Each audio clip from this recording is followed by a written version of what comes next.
Ake ngikhulume la, ngivezele abantu okuthize eke ngibone kwenziwa kwabanye abantu, mhlawumbe nakimi uqobo kuyenziwa, futhi hhayi ukuthi ngithi mhlawumbe nakimi kuyenziwa.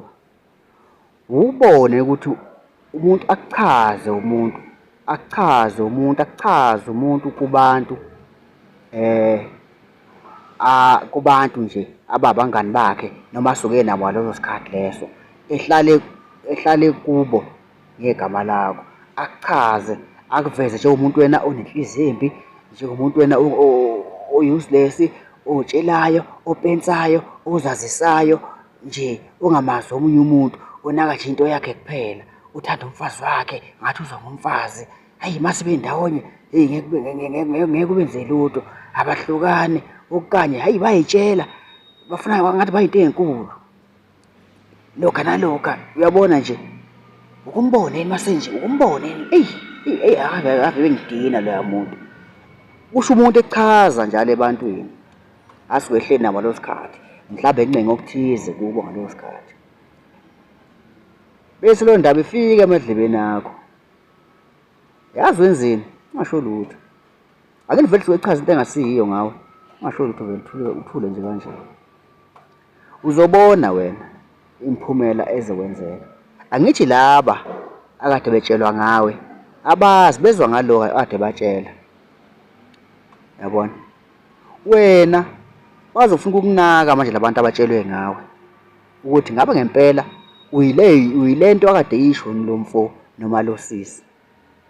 Bese bethola ukuthi hhayi mani lutho, lo muntu ulungele, lo muntu uyahlekela, lo muntu uphila nomuntu akaphila naye, lo muntu uyamazisa umuntu, lo muntu uyayithanda ifamily yakhe, lo muntu uyabathanda abakubo, lo muntu uyahambela ngisho iy'hlobo zakhe. Inkinga yakhe nje uphila nomuntu akaphila naye, inkinga yakhe nje akayihleki inhlini, yabona?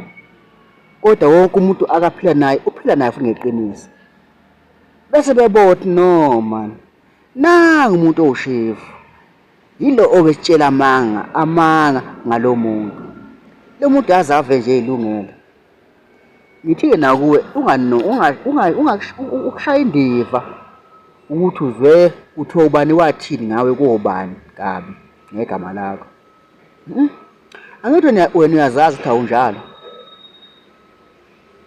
Bazobona phela abantu labade bexoxela ngawe, bexoxela lo muntu ongakufuni, ezama ukwenza ukuthi nawe bengakufuni njengaye ngoba engakufuni, yabona?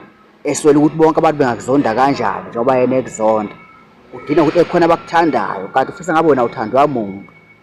Kanti ngeke kwenzeke ukuthi umuntu engathandwa muntu.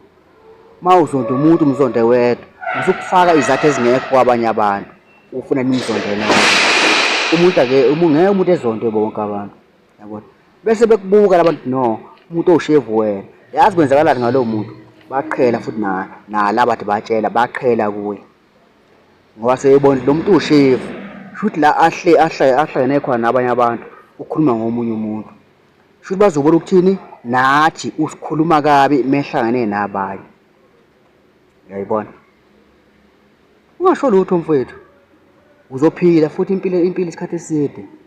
Ungambuza abantu, ngizwa kuthiwa wena usuthe, ngibenithini ngami? Njani? Lutho mfowethu, thula nje. Yenza phila impilo oyiphilayo. Angithi abantu bachazele okurong ngegama lakho. Wena phila impilo oyiphilayo, uzobona ukuthi ozojikeleka imuphi, ilo hambe ekhuluma amanga ngegama labantu. Ngiyabonga ithuba. Akusiyo motivation. Ngiveza nje abantu ukuthi indlela yokuphila inezimo ezikanjani. Nizibheke, mhlawumbe baningi abantu abazilethe ngikhuluma ngayo. Uyabonga-ke, usumuhle.